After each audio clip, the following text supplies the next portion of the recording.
Good morning, everyone. Happy Sunday. Welcome to a new episode of Sports News Flash at 12. I am your weekend sports anchor, Miguel Mike Medina. There has been a lot of interesting news that's been going on in the sports world. Let's kick things off with some college football. Duke Blue Devils, they are 5-0 for the first time since 1994.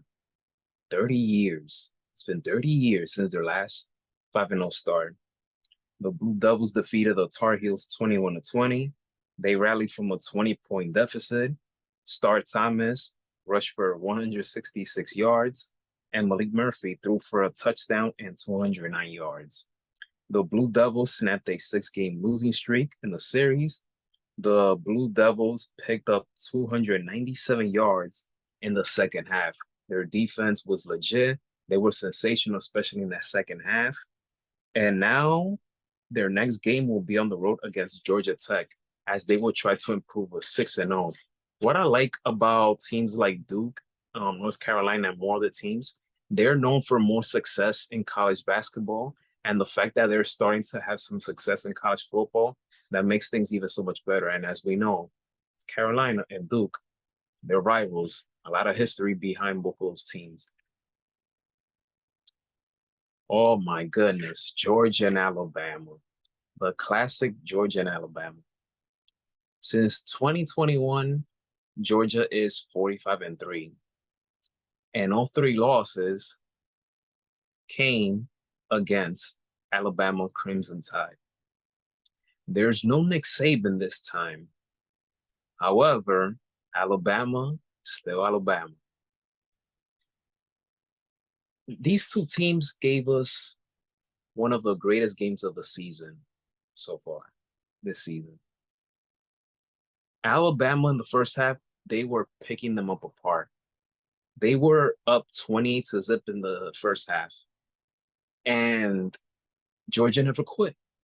Georgia Bulldogs never quit. They came back. And you have got to give a lot of credit to them.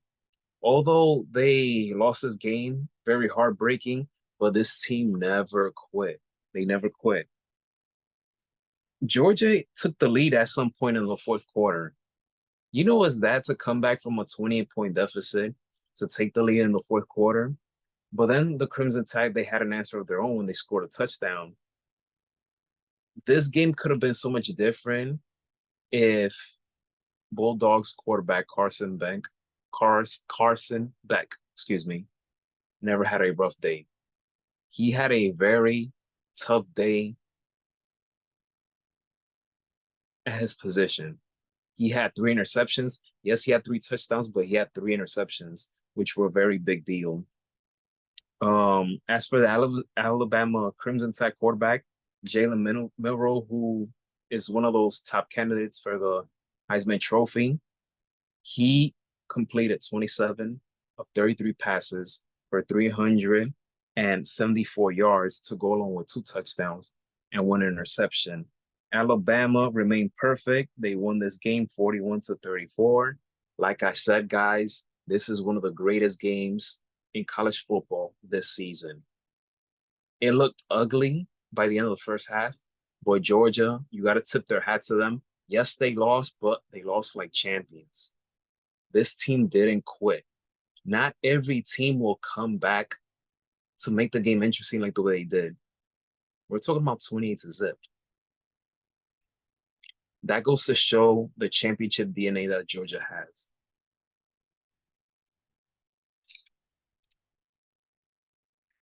UNLV Rebels. They dominated Fresno State by winning 59-14. They improved to 4-0 this season. They had 252 rushing yards, and their defense held Fresno State to just 30 rushing yards. Oh, yes. And speaking of UNLV, they've been on the headlines lately for not good reasons, very unfortunate reasons. And that's because of quarterback Matthew Sluka. Matt left the team and will be a redshirt senior in 2025. According to reports, Sluka was verbally promised a minimum of $100,000 from a UNLV assistant coach. Sluka had not received any NIL money from UNLV. I think that this is going to be a new trend in college football when players are not granted or promised of what they should. And that's the scary and unfortunate part of college football. Um, I'm a guy that I'm not the biggest fan of NIL. I understand it to a certain degree, but at the same time, I'm not all for it. And now with this latest news that's been going on, you're gonna see the beginning. Matthew Sluka, to make this bold move will be the open gate to many future athletes to wear a red shirt and go play somewhere else where they feel that they will be appreciated or be treated fairly and, you know, for the program to mark their word. It's unfortunate, but I think it's gonna happen. It sucks that he's leaving, especially the fact that you have a UNLV team that's 4-0 and they're ranked for the first time in program history. So it's not every single year that the UNLV Rebel program, especially in the football program, to be this good as early on, year by year. You don't see that all the time. So it sucks that he left. And I don't blame others that they feel that he quit on the team, that he's being selfish. I understand his point of view. I understand people who might view him as a quitter for the team. Um, I can only talk about outside looking in. It's a tough situation. It's a tough situation, a very unfortunate situation. I'm conflicted about this because again, UNLV is doing so good. And you know, I don't like the feeling of leaving my teammates high and dry, but at the same time, I gotta look out for what's best for me. So it's a double-edged sword. That's the best way I could put it in this situation. And again, I'm only going by things that I've been reading, that I've been hearing. So, but yes, like I said, this is gonna be a new trend that will be happening in college football. This is what Matthew Sluka had to say. I have decided to utilize my redshirt year and will not be playing in any additional games this season. I committed to UNLV based on certain representations that were made to me, which were not upheld after I enrolled. Despite their discussions, it became clear that these commitments would not be fulfilled in the future. I wish my teammates the best of luck this season and hope for the continued success of the program. And this is what UNLV had to say about NCAA pay for play rules. And they feel that the rules were violated. Football player Matthew Sluka's representative made financial demands upon the university and its NIL collective in order to continue playing. UNLV Athletics interpreted these demands as a violation of the NCAA pay-for-play rules, as well as Nevada state law. UNLV does not engage in such activity, nor does it respond to implied threats. UNLV has honored all previously agreed upon scholarships for Matthew Sluka.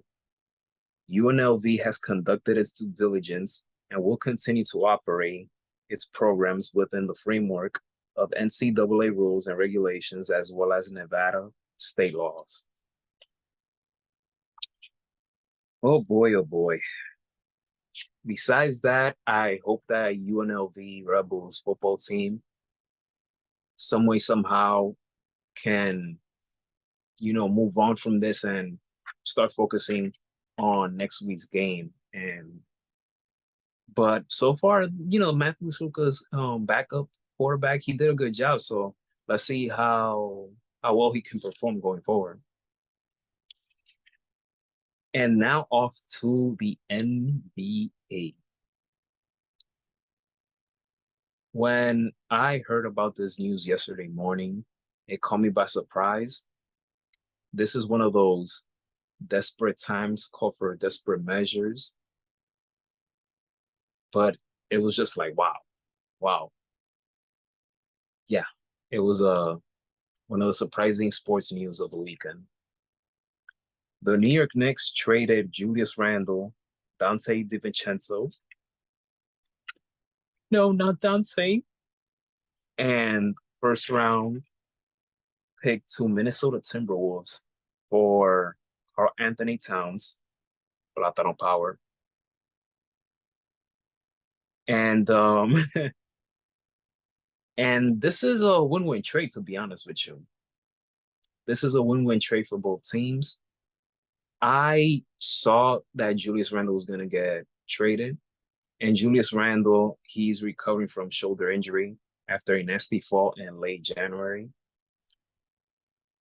But the one that it sucks to see him go is Dante DiVincenzo. I liked his style of play. I like the way he fit with the Knicks, his perimeter shooting.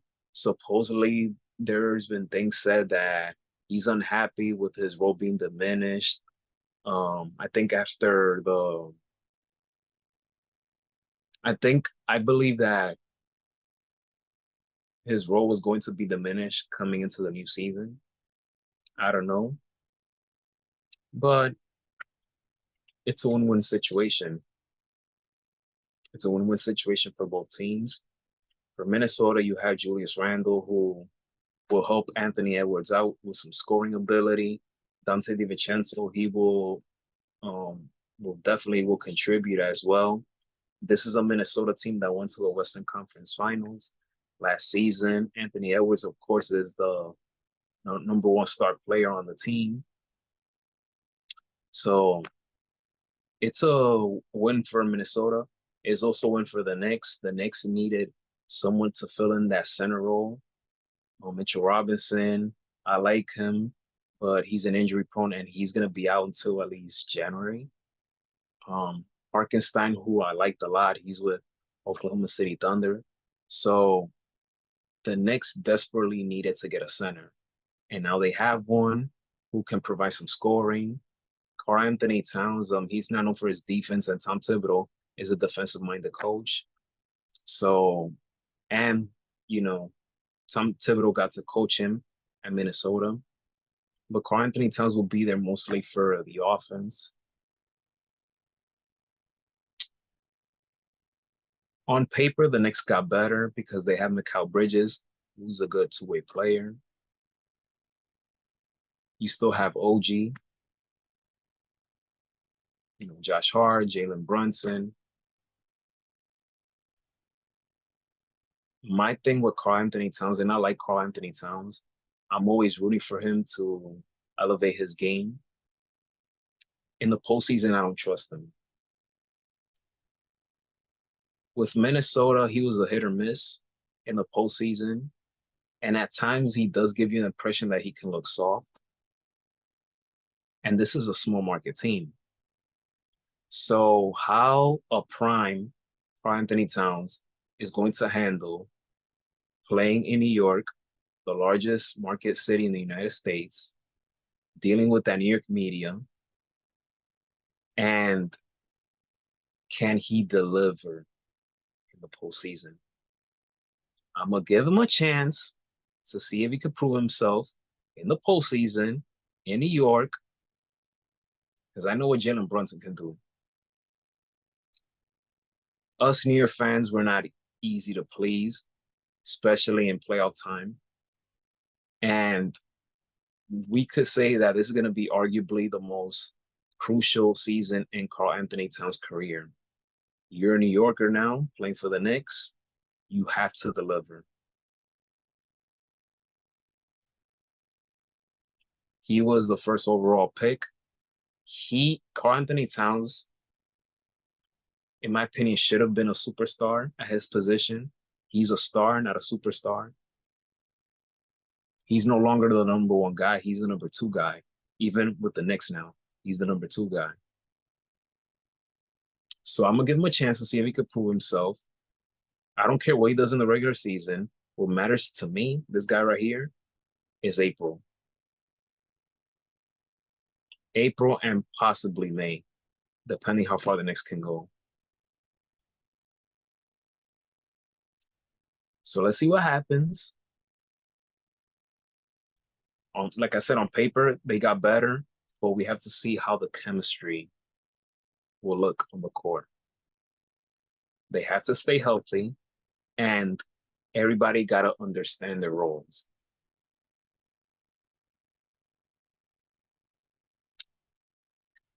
The Toronto Raptors, they will retire Vince Carter's number 15 jersey in November 2nd. Carter got visibly emotional when team president Masai Ujiri made the announcement. Carter is the only player in NBA history to play in 4 different decades. He retired in 2020. He averaged 23.4 points per game in 6+ seasons with Toronto. Vince Carter deserves it. When I started watching basketball, I saw the impact he made in Toronto, especially 99-2000 NBA season and 2000-2001 NBA season. Those 2 seasons were unbelievable what he did for Toronto. He put the Toronto Raptors on the map. I'll repeat it again. Championship or not, he put Toronto Raptors on the map. Before Kawhi, before Kyle Lowry, before DeMar DeRozan, before Chris Bosh, Vince Carter put them on the map. He's a cultural icon in Toronto. Even though it was an ugly breakup, but time healed all wounds when they honor him at the arena. And now this one is even massive. To have your jersey retire in Toronto, I don't disagree. I agree with them to retire his number. Some might disagree, but I think that he earned it and deserves it. Now, I don't agree that the Nets will retire Vince Carter's number. I don't think Vince Carter should have his jersey up in the Raptors for the Nets. He didn't do much there. He didn't, in my opinion, didn't mean as much to that organization the way he did with the Raptors. But that's my opinion. But I don't agree with that. Just like I don't agree that the Miami Heat retired Shaq's number. Just because he had one great season, just because he won a championship there, doesn't mean he belonged the Raptors up there. With the Lakers, he did deserve it because he's made his mark mostly there, but he only spent about 3 seasons with Miami. The first 2 seasons, impressive, but that's it. Well, first season that he was in Miami was impressive, but the second season, he won a title, but he wasn't as successful compared to the first season in terms of numbers, impact, stat-wise. And there's plenty of other names that I feel that they don't deserve or they should have their jersey up in the rafters. But I'll leave it at that. And as you guys know, Derrick Rose, after 16 NBA seasons, playing for 6 different teams, he retired from the NBA. Derrick Rose is one of my all-time favorite point guards. At one point, him and Russell Westbrook were the most athletic point guards that I've ever seen. 2011 brings back so many memories.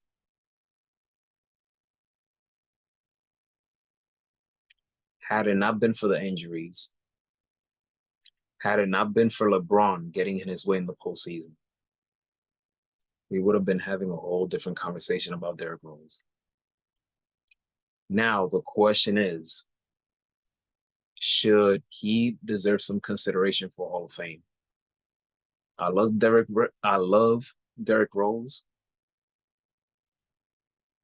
but no, no. Mm-mm. He is not a Hall of Famer. I understand that winning the NBA MVP makes it a very strong argument, a very strong case. Derrick Rose is the youngest to win the MVP at the age of 22. He's also won Rookie of the Year. But no, he does not deserve to get in the Hall of Fame. Some would say, well, Grant Hill got in. Why can't he? I don't agree that Grant Hill is a Hall of Famer. And I like Grant Hill, respect his game. And he's also one of those players that would have done more, would have accomplished more had it not been for ankle injuries. The thing is that when we're talking about Hall of Fame, they also look at what you did in college as well. And Grant Hill, what helped him even more to get in the Hall of Fame was that he won 2 national championships at Duke. Derrick Rose case,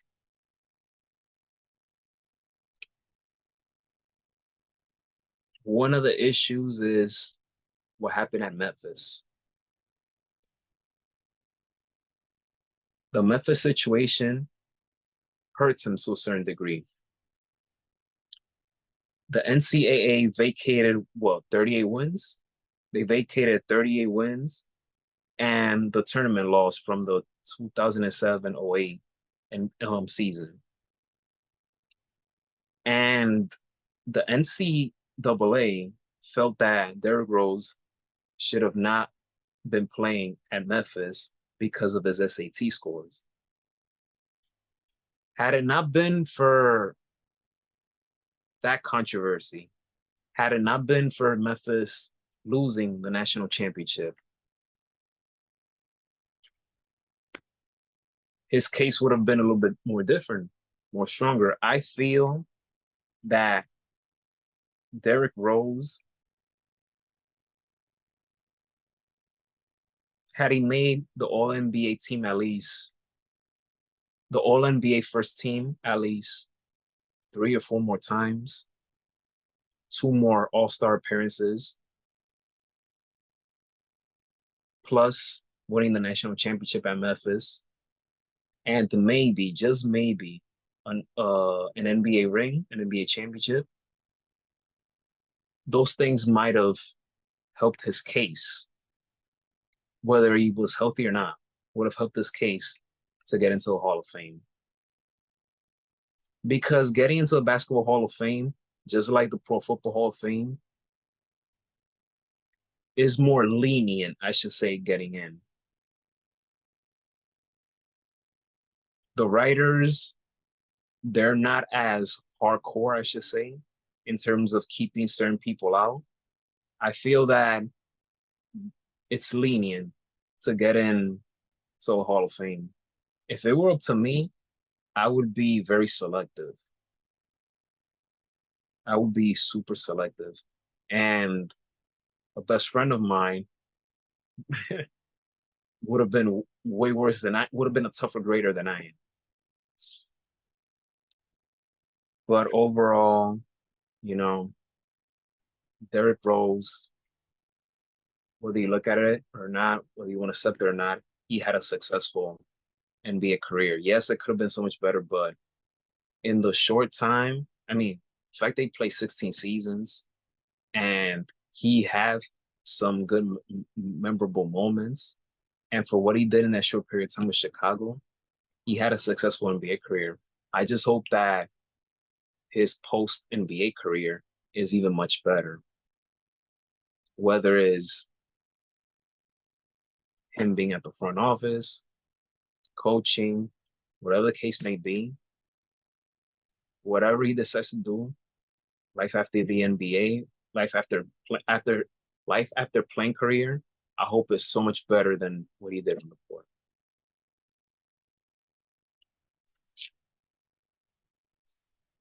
And last but not least, to finish this episode, Adrian Wojnarowski, who's a longtime top newsbreaker in the NBA media, out of nowhere, suddenly retired from ESPN to become the general manager of the St. Bonaventure men's basketball team. Yes, it's a news that surprised many, but I'm actually happy for him that he'll be taking on something completely different. And this must be feel great for him and his family because he's an alumni at St. Bonaventure. And I'm going to share something with you guys. At one point, I applied for the sports journalism online master's program at St. Bonaventure. And to be honest with you, Adrian was one of those motivating factors in terms of me applying there. So I don't recall. I think I probably got accepted or they were on their way to accept me. But no, no, no, they didn't accept me. I got to speak with the program director and he liked my credentials. He liked my experiences and what I've been doing. But my thing is the reason I didn't go forward just yet is because of money situation.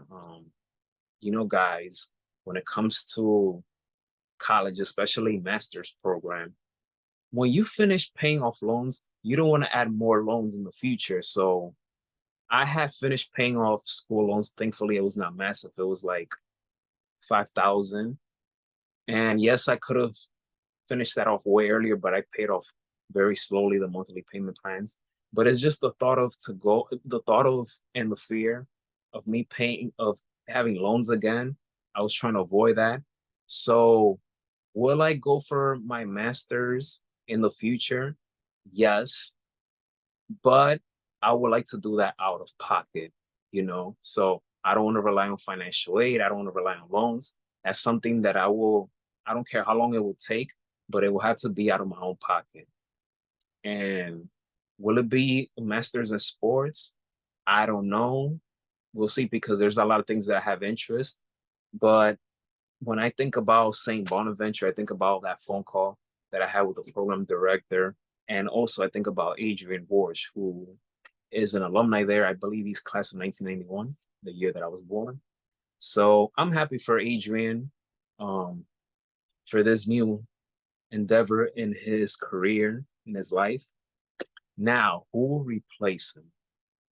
Who will be his successor? And a top leading candidate for this position to replace Adrian is Jeff Suppan.